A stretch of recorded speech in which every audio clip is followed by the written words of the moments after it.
Hello and welcome back to Bookmark Chronicles. Today I'm doing a combined November wrap-up and December hopefuls video. I don't do TBRs in December anymore because end of the year, holidays, time off. Don't really know what I'm gonna want to read. I'll just mood read for the rest of the month and see how that goes. Starting off with what I read in November, first I have Sight Unseen. This was a Kindle Unlimited find and I was intrigued by this one because it's based off of Married at First Sight. However, I ended up DNFing. I didn't love it, and part of it was just like the awkwardness of the show was very present. I think the author did a good job grasping that. However, a lot of it was just like too awkward. It was just like really cringy to read a lot of the things and I just wasn't enjoying it. Then I read The City We Became by N.K. Jemisin. I rated this one 3.5 stars. I did a vlog doing sort of an author taste test for her. I read the Broken Earth trilogy a couple years ago and wanted to see how I felt about her other work. So if you want my thoughts on this, you can check out that vlog. But in this, we are following the different boroughs of New York as they come to life and are working together to fight a common enemy. That's kind of all I'll say because I don't want to give away too much. It was very interesting, a little confusing at first, but once I got into the story, I ended up enjoying it. Then I read Only for the Week by Natasha Bishop. I really enjoyed this one. This will be on my best of 2023. We're following Janelle, who is the maid of honor at the wedding of her sister and her ex-boyfriend. Everyone thinks this is like a super awkward situation for her, but she really doesn't care. People are just projecting onto her, and so the best man, Rome, decides to help her relieve her stress for the week. I have a review of this, so I will have that linked in the cards and the description. Highly recommend. Then I attempted to read Marrow by Trisha Wolfe and Bren Weaver. This is about two rival serial killers who end up together. I read a few chapters of it and then decided to DNF. I just didn't really care. It just wasn't really exciting, and granted it was still in the beginning and they're building up the story, but I didn't really care too much to keep going. Then I have Furysong by Rosaria Munda. This is the final book in the Aurelian cycle. This is a young adult dragon rider series and I really enjoyed it. I rated this last book 4.25 stars. In that first book, we're following Lee and Annie. They've been best friends for a long time because they grew up in an orphanage together. However, there is a rising rebellion and they end up on opposite sides. I actually really enjoyed the series overall. I was very impressed with it being a YA. There were some tropes that I don't necessarily love in it, but it didn't overshadow the overall story and the bigger plot, and I think that Rosaria Munda did a really good job with that series. Next, I read Sweet Heat. This is the second book in the Sugared and Spice series by Lady Marie. In this one, we are following, I think her name is Alana. She signs up to be a sugar baby and ends up pairing with a married couple, so it is polyamorous. It's a short novella. This is following Sugar, where we follow Alana's cousin Sage. I really liked it. It was short, it was steamy, it was well written. Definitely recommend. Then I have Mr. Right Now. This is one of the books in the Days of Juneteenth series. I actually read them kind of out of order. Technically there's not an order, but there is. This is technically book 2 and I ended up reading it first. But in this one we are following, I don't remember his name, Dante. We're following Dante. He is running this community center and he is Mr. Black LA. He had a one-night stand with this woman, but then they ended up working together and I enjoyed it for the most part. However, Dante is very much I was hurt one time, so I can't let anybody close to me anymore, and it was really fucking annoying. So I didn't love it. I rated it 2.75 stars, but I will be continuing that series. I did go ahead and read the first book, Mr. Straight Up No Chaser, and this one I liked a little bit more. I rated it 3 stars. And this one we are following, what's his name? Porter. And his family is into organized crime. He had a high school sweetheart that he had to break up with because their families were not getting along, but they reconnect in their adult years. Like this one a little bit better, rated at 3 stars. Then I have The Killing Moon by N.K. Jemisin. This is the first in the Dreamblood duology. I ended up DNFing this. It was intriguing, but very, very slow in the beginning, and I just didn't feel like waiting to see what was going to happen next. If you want more of my thoughts, again, you can check out that N.K. Jemisin blog. Next, I read Slow News Day by Danielle Allen. This is the first book in the Hot Holiday Hookups series, and we're following a reporter and her cameraman on Groundhog's Day, and they end up hooking up. I didn't love this one. I think because in this one there is an established friendship between the two characters, but we don't really see all of that, and so it doesn't necessarily feel that way. And the things that they were saying to each other, I was kind of like, this feels weird. I don't like it. So I didn't love that one, but I am going to continue the series. Then I read Iron Flame by Rebecca Yarros. I did enjoy Fourth Wing. I thought it was fun. It was my first real fantasy romance, my first book with dragons.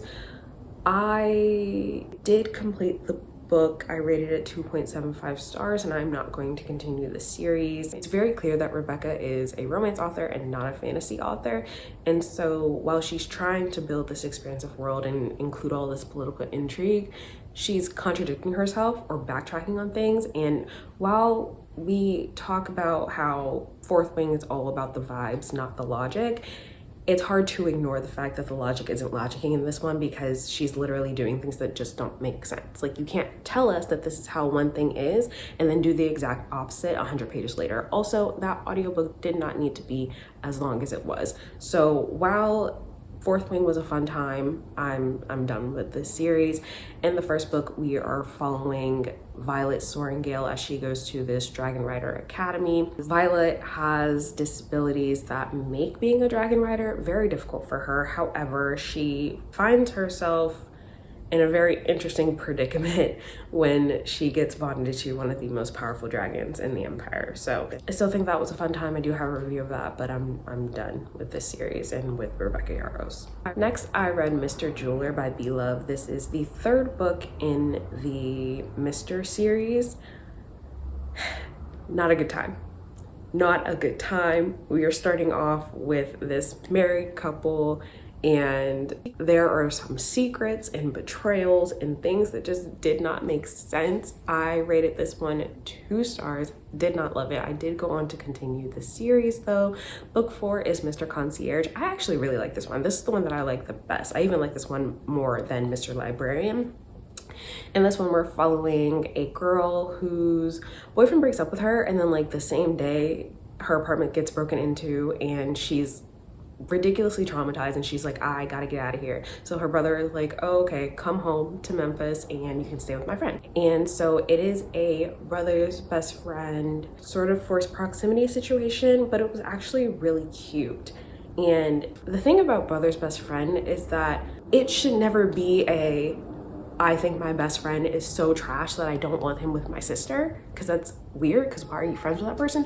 And it was the exact opposite. He was literally like, why would I be mad about this? So I really liked it. Best one in the series by far, because it's probably the less messy. This series is messy as hell, so if you don't want mess, don't read this. I rated Mr. Concierge 4 stars and then moved on to Mr. Musician. This one is about a rapper. I don't even remember how they met, but this one was okay. I think I rated it 2.75 stars. This one included a lot of mess again. So honestly, I can really only recommend Mr. Librarian and Mr. Concierge, because the rest of the series is so damn messy. But I mean, it does end in happily ever after. It was cute when we got to the end, but the different things that were happening it was a lot. And then the last book in the series so far is Mr. Teacher. I ended up DNFing this one. There was one thing that was hinted at in the very beginning that I was slightly intrigued by, so I kind of just skimmed through. Altogether, I only read like 70 pages of it, to be totally honest. This one is about, he is a 5th grade teacher, but he was involved in some gang shit. He's trying to get out the game, and someone is not happy about that, so they're trying to blackmail him into a situation that is impacting his relationship with the love interest, who is a nurse. Janae has some relationship trauma that she's also dealing with that is sort of causing a barrier between the two of them. So while the relationship itself was not terrible, the things that were going on around them were just over the top. That is the last book that is published so far. However, Beloved did say that she is going to write more in the Mr. Series Prelude, which is book 2, where we get introduced to all the new couples. There were 2 stories that don't have full books yet. I'm probably gonna give those a try when they come out. I'm curious. I feel like I put too much time and energy, like I'm invested. I gotta find out how all of it ends, you know? But again, probably wouldn't really recommend this unless you want the drama. Then Robin and I completed the Animal series, first by reading Animal 4, Last Rites. This is where the series went downhill because 1 through 3 were so good, so intriguing, and typically what happens is we have an issue or a mission that we have to complete, and then we do that by the end of the book. So where we left off in book 3, I'm thinking we're gonna go ahead and get to the point in book 4, and no, it gets dragged out over the last 2 books, and we're trusting people that we know we can't trust, and then they backstab us, and it just really didn't make any sense. So Animal 4, I rated 3.25 stars, and then the final book in the series, Animal 5, Executioner Song, I rated 2 stars. It was very disappointing, to be totally honest, and then the ending didn't make sense. You can't end a series where I'm asking more questions than I have answers to. No. So if you are going to read Animal, which I do recommend, highly recommend the audiobooks because it is a auditory experience, but I would recommend that you stop after Animal 3. Then I read Firekeeper's Daughter by Angeline Boulley. This is the first in a series of companion novels, I guess. I really enjoyed this one. In this, we're following Donis. She witnesses a murder and then gets asked to help with the investigation, which she's very hesitant about. But I really enjoyed this book. The mystery was really good. The twists and turns I wasn't expecting. There is a little bit of a romance subplot that I didn't hate, and I really enjoyed the immersion into Indigenous culture. Our main character is half Indigenous and half white, and so that does cause some issues for her in the way she's treated. But overall, it was just a really well written story, and I really enjoyed it. I'm still debating if I'm going to read the second book, though. It is a few years in the future and we're following a different character that is related to our main character here, but I don't know. I think I'm gonna wait for a few more reviews, but this was a 5-star read for me, and I'm so glad that I finally read it. And the last thing that I read in November was The Merciless Ones by Namna Forna. This is the second book in the Deathless series. 4.75 stars, and I gave The Gilded Ones 5 stars. In book 1, there were so many interesting details and reveals and plot twists and things, and I really didn't think that she was going to be able to match that, but in this one, we're learning so much more, and not in an overwhelming way, like in a way where it's like all of the pieces are finally coming together.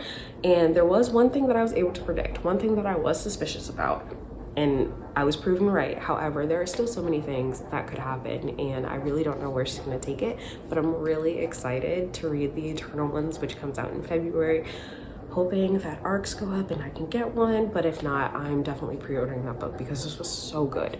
In the first book, The Gilded Ones, were following Deka. It is the day of her ritual of purity, which young girls go through in order to test their blood. If your blood runs red, you are considered pure, but if your blood is gold, then you are considered impure and turned on by your entire village, your family, everyone that you knew.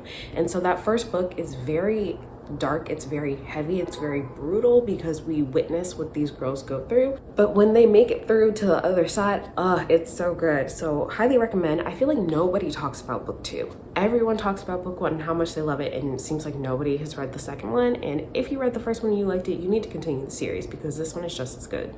So now on to books that I may potentially read in December. We'll see if they happen or not.